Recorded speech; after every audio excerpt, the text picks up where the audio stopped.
Guys, after a few weeks off, we're back with a very exciting Coliseum Forum. Tonight, I am joined by somebody I'm a huge fan of. I say this all the time because I'm usually a huge fan of these guys. Kyle Higgins and editor and designer Michael Busuttil. Guys, thank you so much for joining me tonight. How are you doing today? Oh, we're good. I'm good. How are Yeah, you, Michael? good. So, Yeah, not bad. just to get this all straightened out, Michael, you're in Australia. Kyle, you're in LA, right? Yes, Michael is Yep. in the future. Ooh. Yeah, what's the, not to get in the weeds right away, but what's the time difference in Australia versus the East Coast of the United States? Does anybody know? It's 10:30ish on Friday morning right now. Oh, wow. Okay.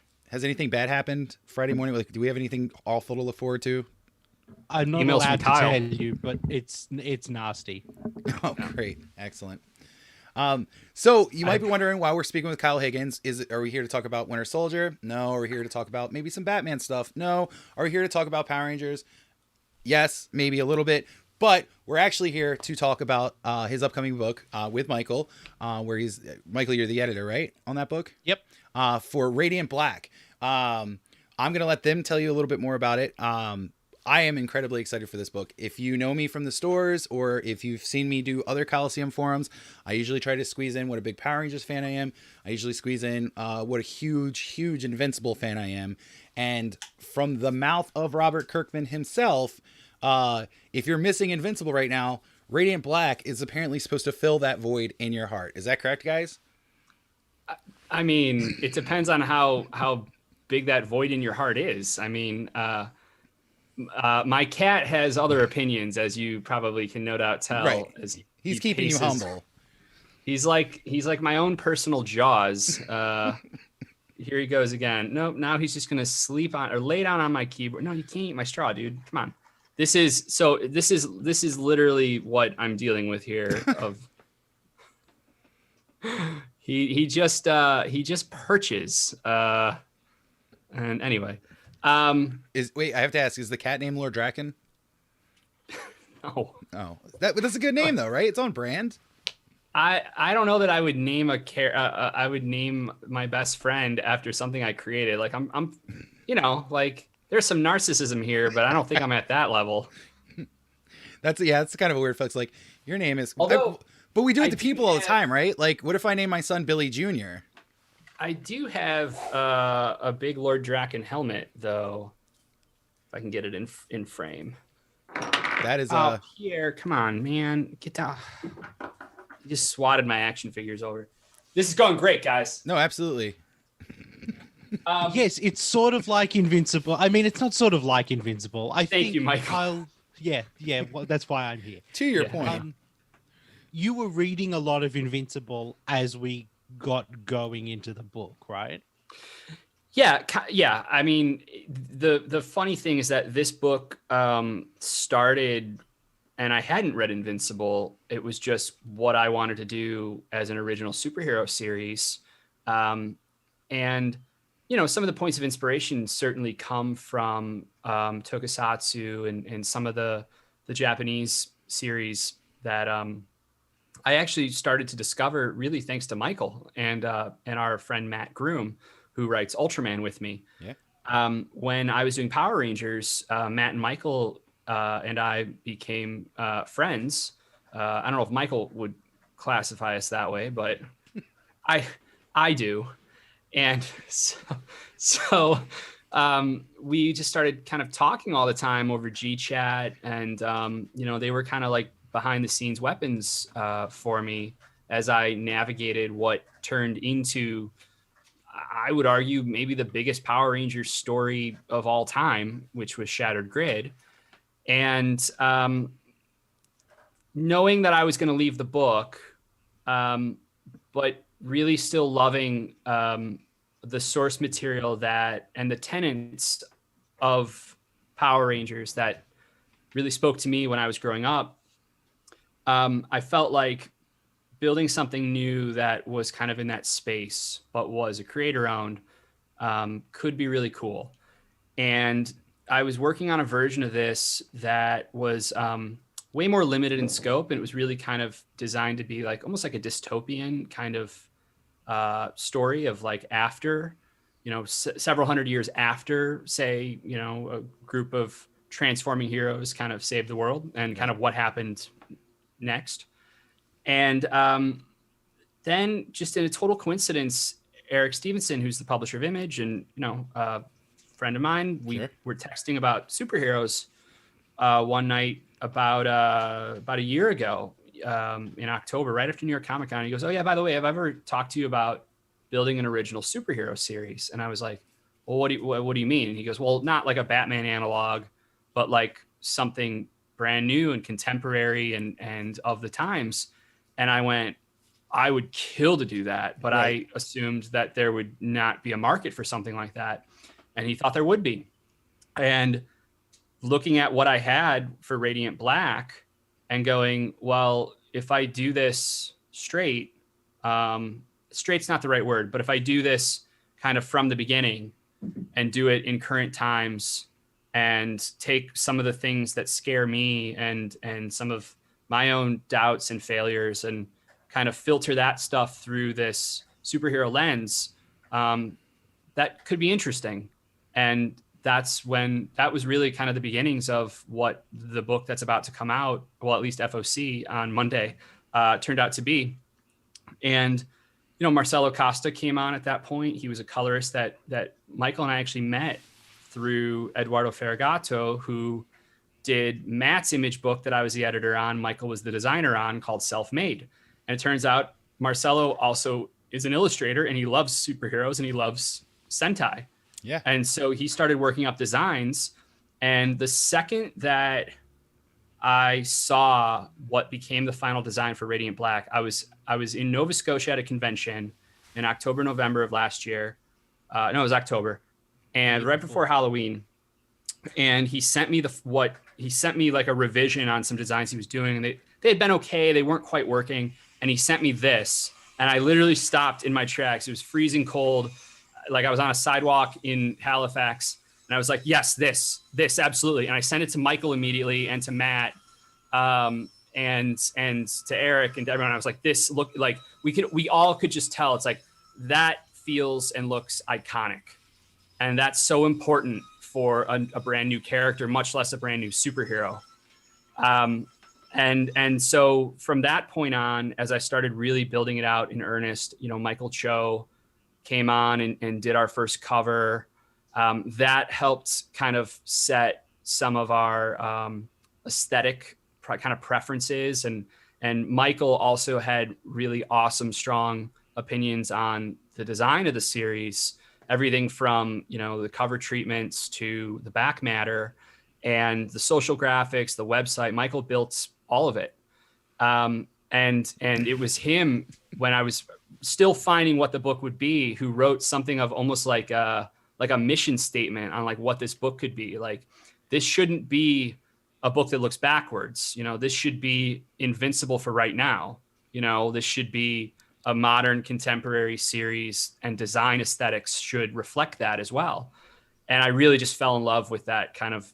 It was a manifesto. Let's not mince words here. I mean, let's be 100% real. This was an email that I sent in bed at 11:23 p.m. because we've been talking about some design stuff, and you had been pitching some sort of throwbacky things that just wasn't working for me. And it wasn't until I lay down in bed 2 nights later that I went, oh, now I understand why they're not working for me.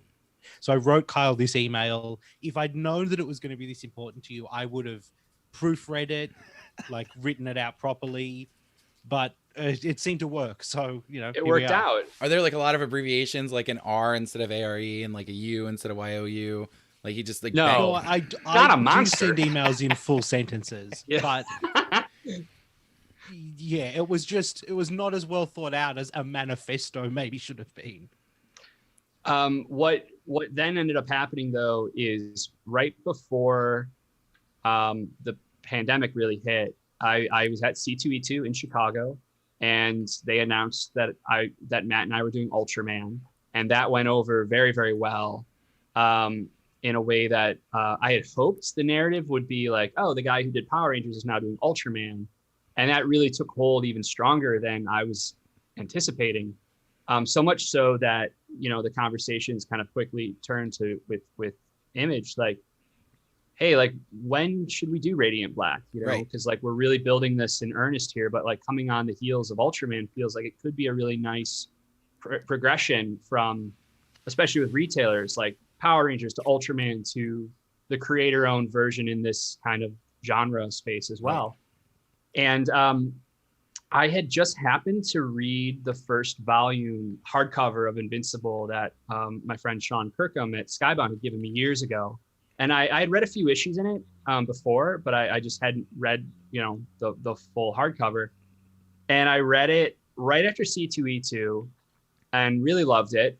And I emailed Sean and I was like, hey, can I buy like volumes 2 through 12? Like from you, I want to read the series. Like, right. I knew I was building Radiant Black, but also like, and part of me was thinking like, I bet there's some stuff that Robert did already that I want to be aware of. So I don't, right. accidentally do it. Because there is some DNA there just from the little I had read.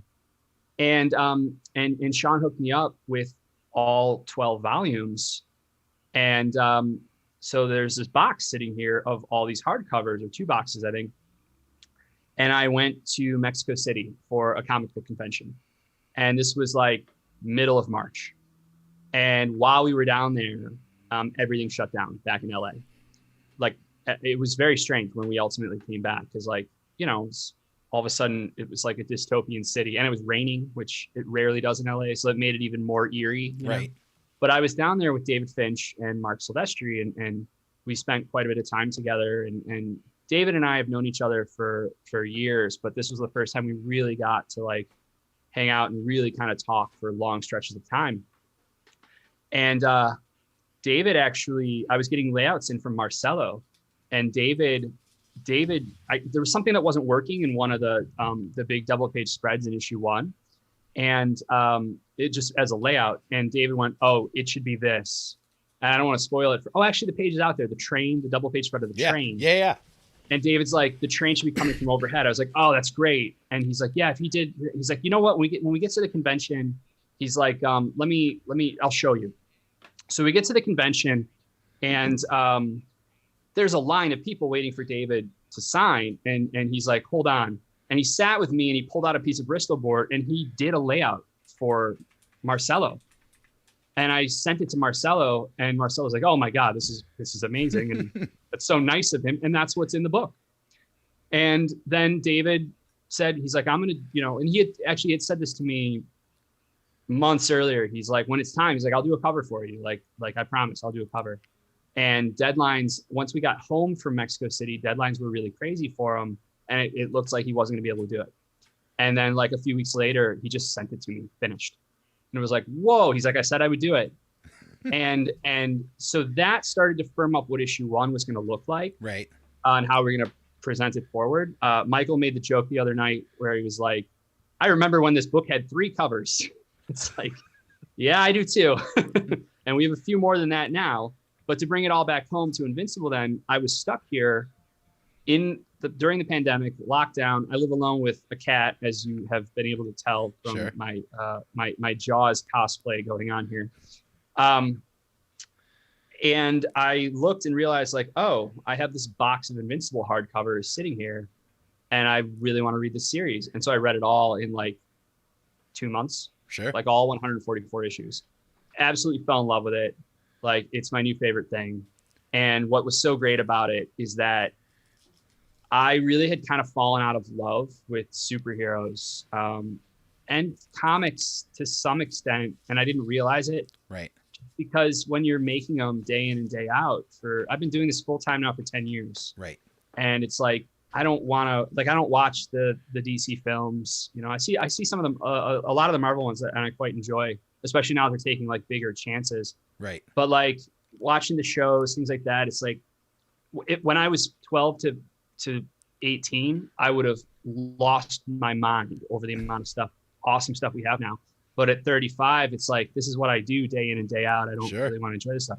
Invincible changed that for me. It was so awesome to just be a fan of something again. And I connected with Robert about it. And I was telling Eric as I was reading, and I was like, I just got to this. And so then he would be, I didn't know, he was then telling Robert what I was saying as I was reading it and going. And so to put a final kind of like pin on it, Robert surprised me. He surprised us with that pull quote. And it was so great. And it was so above and beyond for him to do, because I know plenty of creators in this industry who, if they see you doing something that reminds them of themselves, Sure, or reminds them of something they did, they will turn their back on you. Like they don't want any part of that. So for Robert to go, oh, like, yeah, if you liked Invincible, you'll like this book. Like, it was super, super cool of him. And I will be forever, grateful for him, for him doing that. So I'll say this, the fact that you did so much to make Power Rangers cool again, because I mean, the fandom has hung on for, almost 30 years at this point, but sure, yeah, there was nothing like what you ended up doing with the Boom Studios book, especially for guys like me. Like, it's kind of embarrassing. Like, I'm 36. I love the Power Rangers. You don't tell people that until this book came out. I promise you, this is probably a true statistic. I'm not making up, but maybe I'm making up. I'm a comics retailer. I sell a lot of comics. I would probably say in North America, I'm in the top 5 guys who have hand sold the volumes of those trades. I love it. It's such a good book, right? Like, anytime anybody comes in, and it's almost like, I don't want to say taboo, but like, you got the guy comes in with the trench coat and he's like kind of shy and he's just like, hey, you got any Power Rangers? And I'm like, no, man, we don't have to hide in the darkness anymore. You got to check out this Kyle Higgins book. But I love that book. Hey, Billy, I think this is actually a perfect time for you to ask Michael, really how we met and what he thinks about Power Rangers. No, absolutely. So, cause I know Michael did some work he's credited for some work on the Power Rangers. So Michael, how did you meet Kyle? So in 2013, Matt Groom and Matt, who's writing Ultraman at the moment, Matt said to me, we should do a Power Rangers podcast. And I said, that's dumb and a lot of work. Okay, I'll make it happen. And so, I don't know, like 2 or 3 years into that, they announced we've been doing this Power Rangers podcast. You need to explain what the podcast is. Oh, it's called Ranger Danger. Every week we watch an episode of Power Rangers and we talk about it. Basically, sure, yeah, okay. We're halfway in right now, I think. Halfway into going. I have to feed my cat. Keep going. Okay, I'll keep talking. So we're halfway into to where? Like all of Power Rangers. So we're about to start Time Force in the next week or so. Okay. Time Force is good. You're in for a treat. Yeah, we've already watched the first 2 episodes and it's great. I'm really enjoying it. So a couple of years into that, it's announced that Boom have the Power Rangers license and they're going to be doing Power Rangers comics, which is exciting because no one's really doing that at that point. Right. And then they say, oh, and this guy called Kyle Higgins is gonna be writing them. And in my head, like, I'm sort of familiar with Kyle a little bit, but Matt in particular is like, oh shit, I love that guy. One of our listeners tweets at Kyle to say, Kyle, you should go on this podcast. We didn't do the tweet. Right. One of our listeners did this tweet. Right. And so Kyle responded. He was like, yeah, sure. Yeah, I'll do a podcast. Kyle will do any podcast. No, that's not true. Okay. Well, he decided to do ours for some reason. This was many years ago. And so we did one interview and it went well, I thought. And then Kyle pitched, well, what if we did a podcast for every issue of Power Rangers? We just like you do with the show, we look at the book, we talk about what happened. And I can say this, Kyle, it took about 4 issues before you started being like, so here's what's going to happen in the future. What do you think? Yeah. And it was a lot of fun because when we did the first interview, it was like, oh, these guys are great. Like, and we could just talk and I asked questions because it was a fandom that I didn't know at all. And I really enjoyed the show when I was 8. And over the years I've checked Wikipedia at like 2:00 in the morning when I can't see, like, oh, whatever happened to, or like, oh, how did Zordon die? You know? And doing conventions over the years, I had seen people come up seen people cosplay quite a bit, and I knew there was a thing called Power Morphicon. So I knew there was a real thriving fandom that was current, but I didn't know anything about it. And so that was actually part of why I agreed to do the podcast kind of in the first place, was I was going like, okay, well, I need to learn, and I want to try to understand. And it was like, oh, these guys do a podcast and they're funny. And I feel like, oh, I could ask questions without it, I felt like it was a warm room, It's like a safe space to ask Power Rangers questions. But then after a few episodes, and that's always been like a dream of mine. Like, I'm a huge like behind the scenes nerd on movies. Yeah.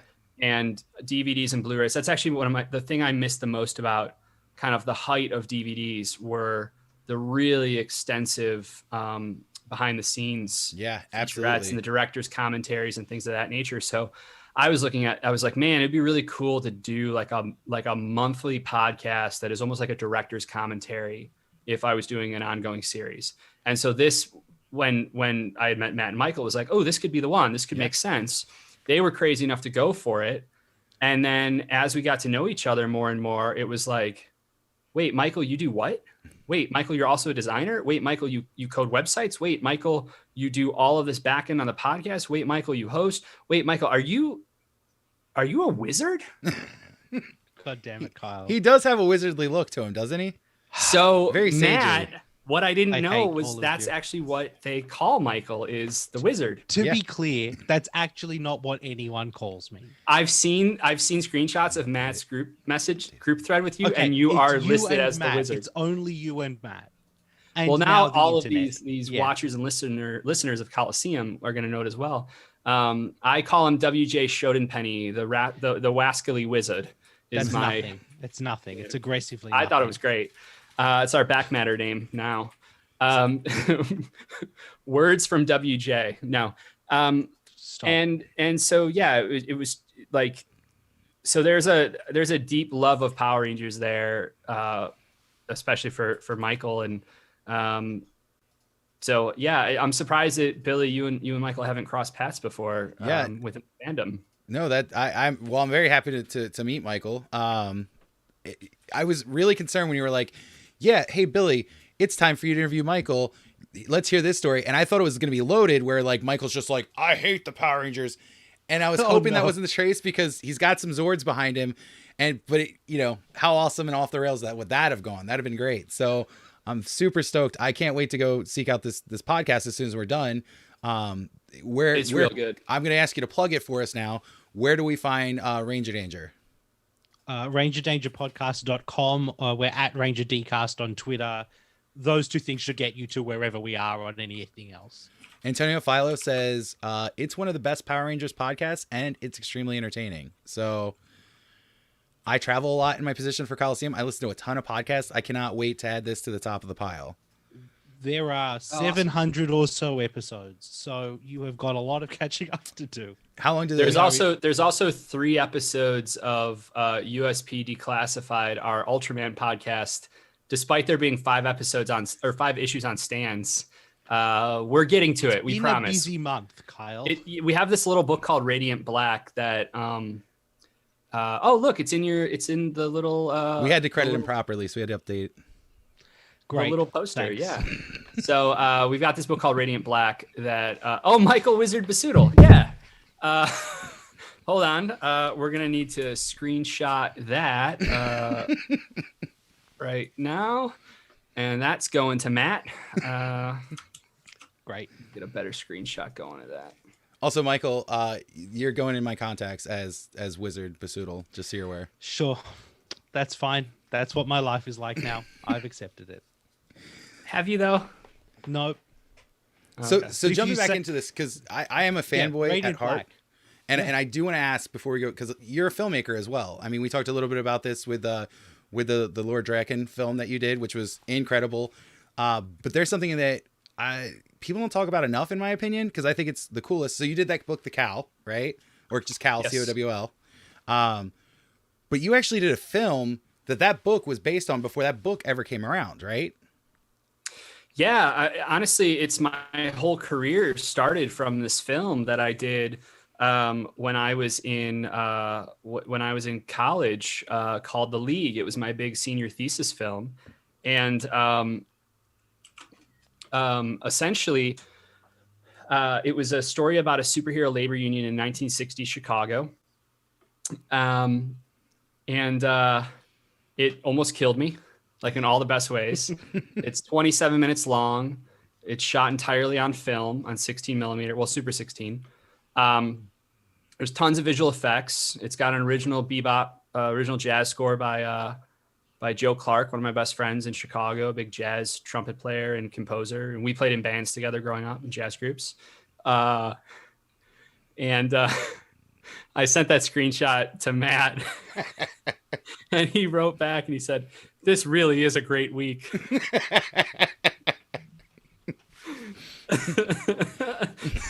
I'm sorry, guys. So it's been really stressful over here. This is really nice.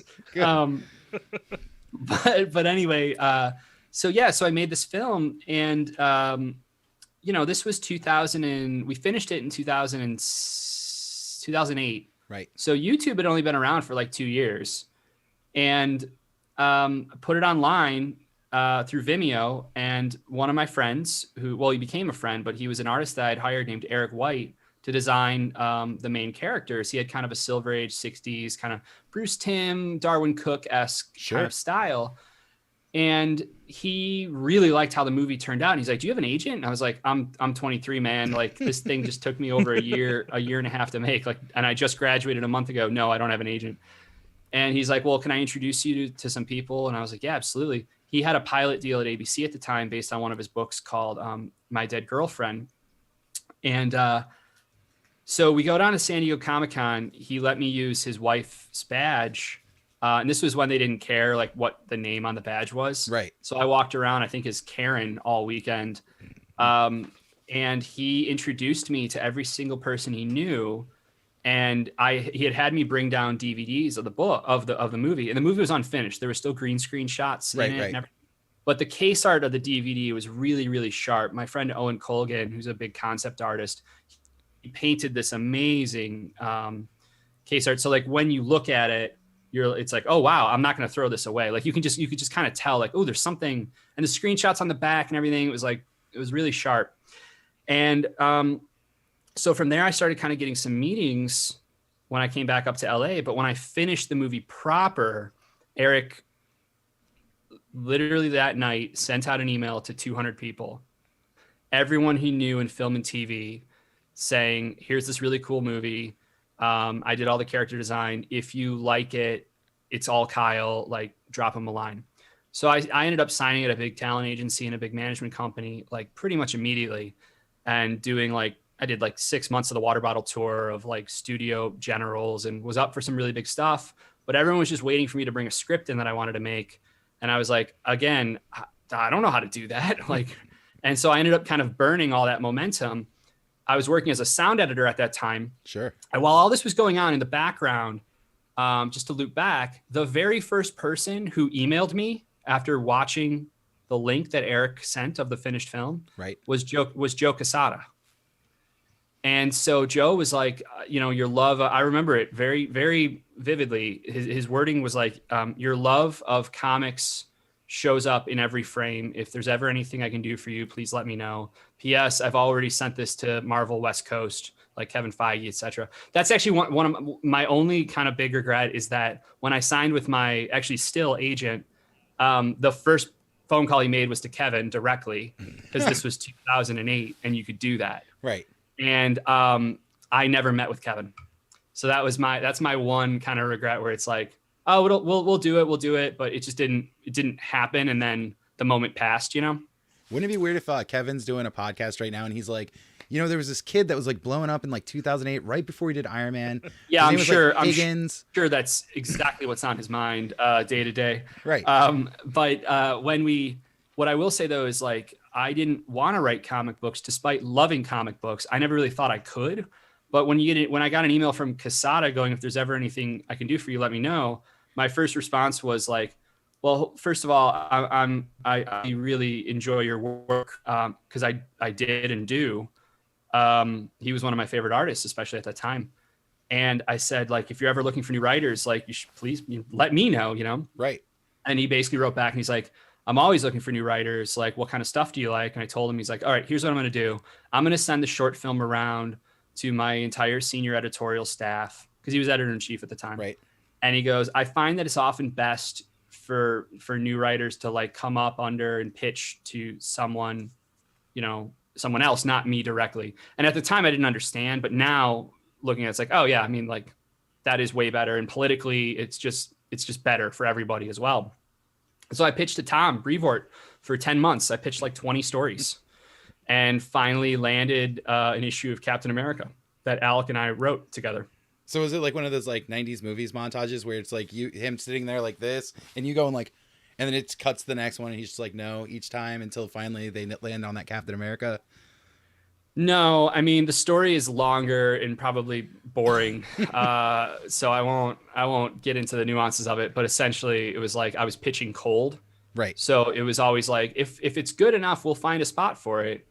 And then after like story 12 that I had turned in of like fully broken, right, like outlines for like one shots or whatever, or minis, it was like, oh yeah, none of these are gonna, despite him liking it. Right. Or liking them, it's like, oh, there's no place for any of these. Right. So it finally turned into, I was like, okay, but Tom, can you tell me what you need? Like, like, what do you need? Like, right. can I what pitch are you looking for a slot that you need to fill, you know?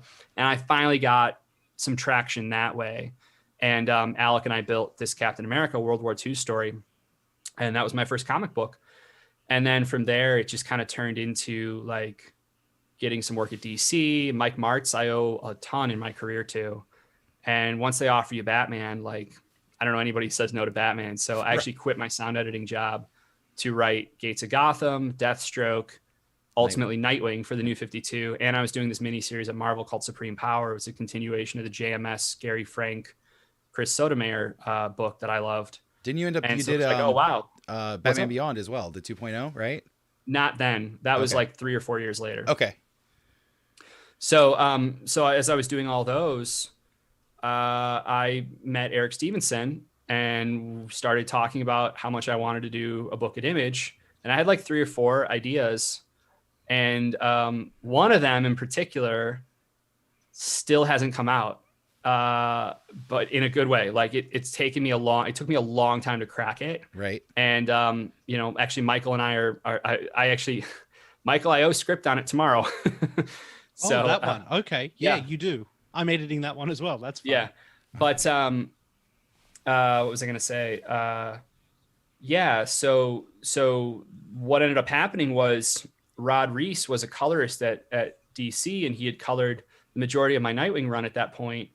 But I got to know him just doing New York Comic Cons and seeing him in person. And he was doing these incredible watercolor like commissions of people. I was like, whoa. I was like, would you ever want to do a book, like do interiors? He's like, no, you know, my coloring's good. My art, not so much.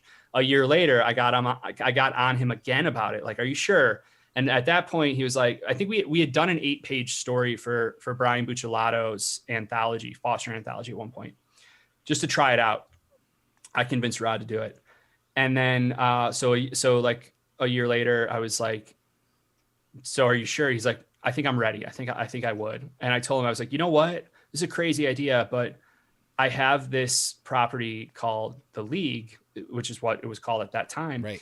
And Alec and I have always wanted to do it as a comic book, but I feel like the only way to do a new superhero series is like, it better look just wildly unique. Right. And Rod's art to me was that. It's kind of a cross between Bill Sienkiewicz and Phil Noto, you know? Yeah. So doing like a 60s styled superhero book that's more New Frontier than Watchmen, you know? Right. With Rod, it was like, oh, that could be really cool. But we had no publishing plans. And Rod at that point decided he wanted to do the whole book traditionally. So the first 7 pages of what became Cowl, he painted all on Bristol boards. But it was taking him a week per page. Right. And he was like, I can't, this is not sustainable. But what happened then is that I was at San Diego Comic-Con, like 7 months after Rod at New York had agreed, like, okay, we're going to do this. So figure what, New York's always in October. So then it was July of the next, you know, calendar year. Right. And I was with Eric and we were talking about, it was probably about the book that still hasn't come out, that will be coming out finally. And I should say that's on me. That's on me. But when will we hear potentially some news about this new secret book? Eventually. That's what I would say. But we have quite a bit done on it, and it's really cool. But yeah, anyway. So we're sitting like at the bar, just kind of like talking about stuff. He's like, well, what else is going on? And I was like, no, nothing, you know? And then I was like, oh, well, I've got this. And I pulled up art that Rod had done. And I kind of told him what it was. And he sees it on my phone. He's like, whoa. And he scrolls, or he zooms in. He goes, what is this? And I tell him the pitch for what would become Cowl. And he's like, well, what's going on with this? And I was like, well, I don't know. I was like, we're just figuring we would just kind of publish it on our own, or Rod really wants to maybe put it out in Brazil. And then, you know, I figured we would see like if there are any US publishers who might be interested. And I'll never forget, Eric doesn't even look up. He's like, well, I'm interested. And I was like, yeah. He's like, yeah. I was like, do you want to do it? He's like, yeah. And it was that easy, like on the spot. Now, of course, we had built a ton of it already, right? But it was just a total coincidence where like I never expected we'd be able to do what became Cowl at Image. And then it actually became my very first creator-owned book. That's amazing. And so from Cal, I mean, I think you did another book at Image, right? I've done 4 books at Image. 4? Okay. I did Cowl, Hadrian's Wall, both with Alec and Rod. And then The Dead Hand that I did with Stephen Mooney and Jordi Belair. And then I edited Self-Made, which Matt wrote, and Eduardo and Marcelo did, and Michael as well. And now Radiant Black. So with that, I want to pivot to the Wizard because I have some questions for him, being a Power Rangers fan. We all. So let's jump back. How long ago did Ranger Danger start? Late 2013. Okay. So 7 years ago, 8 years ago. So let's talk about that for a second, because I kind of want to see how these two trains like crash into each other. Where does the idea for Ranger Danger start? Are you guys like sitting around and you're just like, hey, Power Rangers, that was cool? Matt was originally going to do it as sort of like a blog with another friend of ours. Okay. And that friend of ours just like did not have the time to commit to doing it every week. And so I was, when it was a blog, because I was working professionally as a web developer at that point.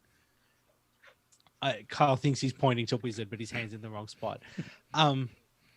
So I was going to like build their infrastructure at that point. And then I was moving Matt. Matt was, great guys. I was moving Matt. I was driving a truck. Matt was going from one place to another. And Matt was just like, I think it's a podcast. We're going to do it as a podcast. Like, are you in? And I said, yeah, sure. So I learned how to do a podcast. And we had 20 listeners for a very long time. Sure. And then we had like a couple hundred. And now we're at, then Kyle came on board and now we're a real podcast now. Almost like magic. Yeah, I would say that, except I wouldn't say that. I would say that. Yeah. Yeah, I know you would. And so, I understand you're an editor and a designer, and I kind of understand your function. And this is one of the really cool things we get to do here with Coliseum Forum. We talk to a lot of different people. We've talked to like publishers like Joe Pruitt and Matt Hawkins. And we've talked to obviously a lot of writers and artists and things like that. We've talked to letters and colors. This is honestly the first time we've got to talk to a designer and an editor. So for the kids at home watching, can you kind of explain the facet of like, what is your role? Sure. So talking about design first and separating the sort of editor stuff. I'm a designer. I went to university and I studied graphic design. Sure. So on Self-Made, Matt is my closest friend, and they needed someone to cover pages who are like, inside a comic, there is an inside front cover and there is an inside back cover. Right. There's letter pages and back covers. There's lots of pages that aren't comics art, right, that someone needs to sort of design, for Right. lack of a better word. So that book already had a logo from the incredibly talented Liv King, but Liv was not able to like every month dress the front covers as well. Right. And so it was my job to like place that logo, work out what all of the inside parts would be that weren't story pages, and get those pages to Image so that they could print them, basically. And so again on Radiant Black, that's pretty much the same job. It's more expansive on Radiant Black because there's a website that had to be designed and built, and there's social promo graphics and posters and so many covers and all of that sort of stuff. But largely my job is, as far as design goes, any page that like Marcelo didn't draw, Right. and occasionally on pages that Marcelo did draw, I am responsible for working out what they look like and executing those pages. That's incredible. And so you actually hit on something there that I want to pause and I want to talk about this, because I don't know if my enthusiasm and excitement for this book is coming through appropriately enough. But let's say this. First of all, I want to plug the website because the website looks amazing. You designed a beautiful website. It's radiant.black. There's no .com. These guys are so slick. They're in 2021. It is radiant.black. Go check that website out. You will see some of the wizards work there, and it's definitely worth checking out. I also, you mentioned a variety of covers that are coming out for Radiant Black. Here's how excited we are at Coliseum. We are so excited about Coliseum. We are actually going to have our own Radiant Black cover. And correct me if I'm wrong on any of these details, Kyle.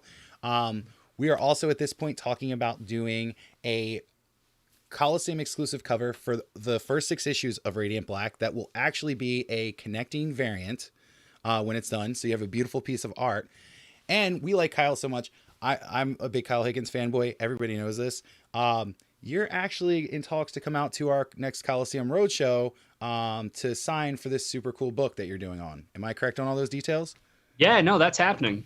Yeah, I haven't flown anywhere and since March, but I'm gonna do it. I'm gonna come out and I'm gonna do it safely, and I'm really excited to come do the roadshow. And as far as the connecting cover, yeah, we're making plans right now as far as how that's going to work and what's on each one. But I'm a sucker for a good tapestry poster. Yeah, you know? same. And so the idea that like we could, together with you guys build a big tapestry image that encompasses our first story arc is all in one image, like that's really exciting to me. So and the other thing to mention about Michael on all this stuff is like he's talking about the design specifically there, right. But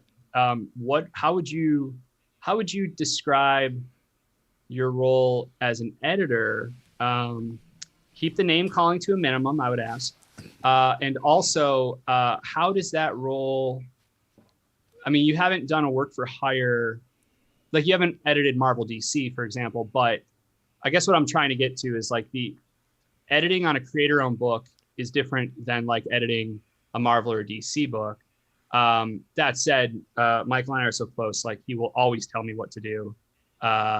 He does it, no, in a good way. Like you will tell me your opinion, you won't, despite the fact that, it's ultimately Marcelo and my decision. Like, so I'll shut up now and you can talk about your experience and as an editor and why you like it. And then I'll contextualize how good you are at it. So and people should hire you for it, but not too many people because I can't afford. We're very busy. So I love that Kyle just was like, I host Coliseum Forum now. Michael, tell me a little bit about yourself. So that was actually my next lead in for my next question is I do want to talk about the editing with you. Yep. But forget what Kyle said. Please use as many names as you'd like during this presentation as we jump into this. I don't need to call Kyle names. Kyle knows what I need from him at the moment and that it's outstanding and that he will get to it when he has time to get to it. Sure. I don't need to say anything beyond that. It's look, Uh-huh. this is the first thing I've ever edited. I mean, it's the first comic that I've ever edited. Like when I was at university, I edited a little magazine that we put together as a group project. But Right. this is my first professional editing job. And I think Kyle really hit the nail on the head. It's Kyle and Marcelo's book. Right. So my job, broadly speaking, is to facilitate Kyle and Marcelo being able to execute their book in the ways that they want to do that. So like issue 3, Kyle, I would say you and I like got into it about I had some feelings about what you were putting into the script. Like I had opinions about it.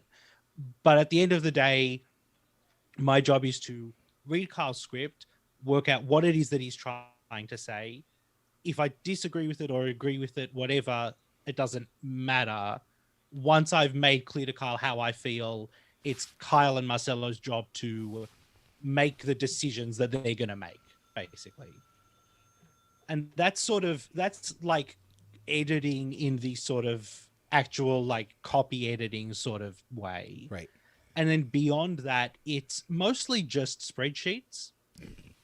It's, tracking dates. It's tracking who we've got on covers and, upcoming things and people who are helping out. And It's also going to be financial statements as well. Like on an image book, getting royalties in and determining in a spreadsheet. The wizard is very good at Excel and Google Sheets.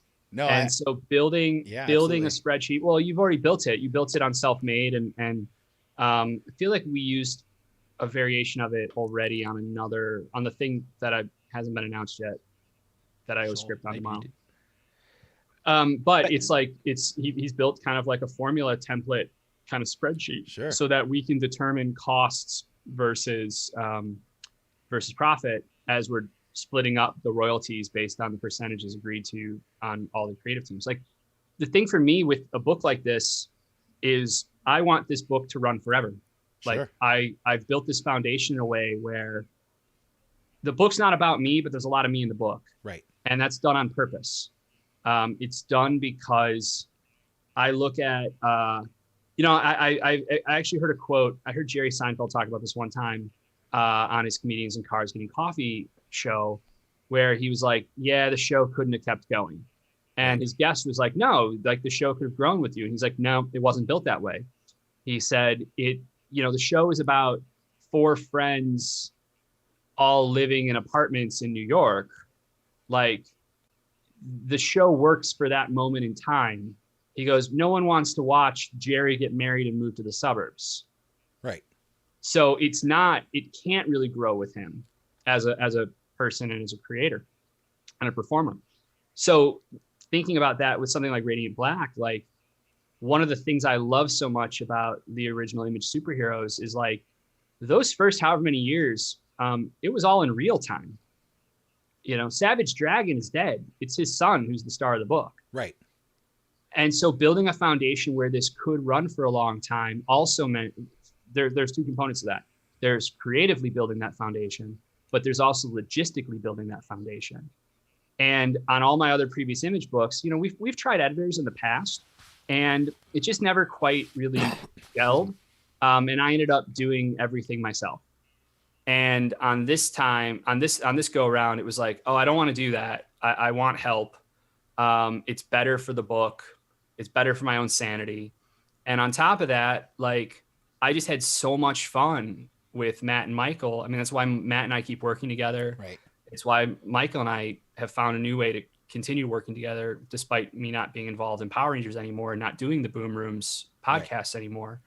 And I just like making really cool shit with cool people, and fortunately, really kind of stumbled on a dynamic here that I think is really solid, and we can continue to build this out in a way that hopefully will be around for quite a long time.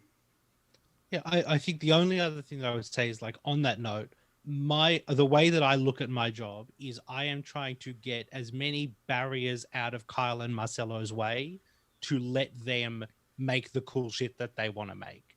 And if that means taking emails, taking over, doing little bits, managing things, making sure that things are coming in on deadline so they can just focus on the actual comic, that's how I think of my job. So editor is just a fun way of saying project manager, or in other words, wizard. No, it's beyond that. It's beyond that. It's beyond project manager, because that's the other part is like, part of what I hate about writing is that there's no, like, I don't, in a weird way, I don't really consider myself a writer. I consider myself a director who writes. It just so happens that I make a living as a writer, but I don't like writing. I love telling stories. Right. Writing is just a vehicle to do that. Right. And what that means for me is that I have learned over the years that I gain more enjoyment, and also my creative process is such where being able to bounce things around with people, I very much prefer. And there's something that happened to me years ago where, like, I don't know what it was, but I don't daydream. My brain doesn't daydream and wander and think about stories. It wanders and thinks about almost like producing things. Right. Like, how do I get this thing going? Or it worries about all the writing I need to do, but it doesn't help me out and actually like start thinking about, there's some sort of block there. So what I have to do is I have to either be typing, or I have to be working longhand in a notebook, and almost just like stream of consciousness, and I can break stuff that way, or verbally. Like, if we started talking story right now, like, it unlocks something for me, just verbalizing, and then I'll get like 6 ideas all at once, and I can see how the whole thing kind of maps out. But and I have like a little group of friends, like we all share stuff with each other, and we all help each other like talk through stuff. Brian Buccellato and Alec Siegel and my friend Justin Pisecki and Ryan Parrott for sure. And it's really nice, but at the same time, it's like having someone on this book with me that I trust and whose opinion I not only trust, but also very much respect, means like it's much easier for me to work through some of the narrative stuff so that everything's firing on kind of as many cylinders as we can get it to fire on. And so having an editor is like very, very beneficial for me creatively in that way. So I think at that point, I do want to circle back and say, I can't wait to meet you guys at the roadshow, Michael. If you have a broomstick or whatever you use as a vehicle to come over, you're invited as well. We would love to have you. Kyle, I'll see you in February. Guys, this is the team from part of the team from Radiant Black. We're going to have an exclusive Coliseum variant. We are also going to have Kyle at the roadshow to sign said variant. I couldn't be more excited about this. I think it's the first time where we said, hey, this is a really cool comic we're excited about. You guys should buy this comic. But also, hey, come meet this awesome creator and get this awesome book signed. And we're going to have the Coliseum exclusive. I couldn't be any more excited. I hope you guys are excited as well. But I need you guys to get back to creating cool comics. I can't wait to check out your podcast, Michael. Kyle, get to work, please, because you're all right. I'm on it. All right, please guys. Get to work, Kyle. All right. Thanks so much, guys. Thank you so much for joining us for another Coliseum Forum. We will see you guys next time. Take care.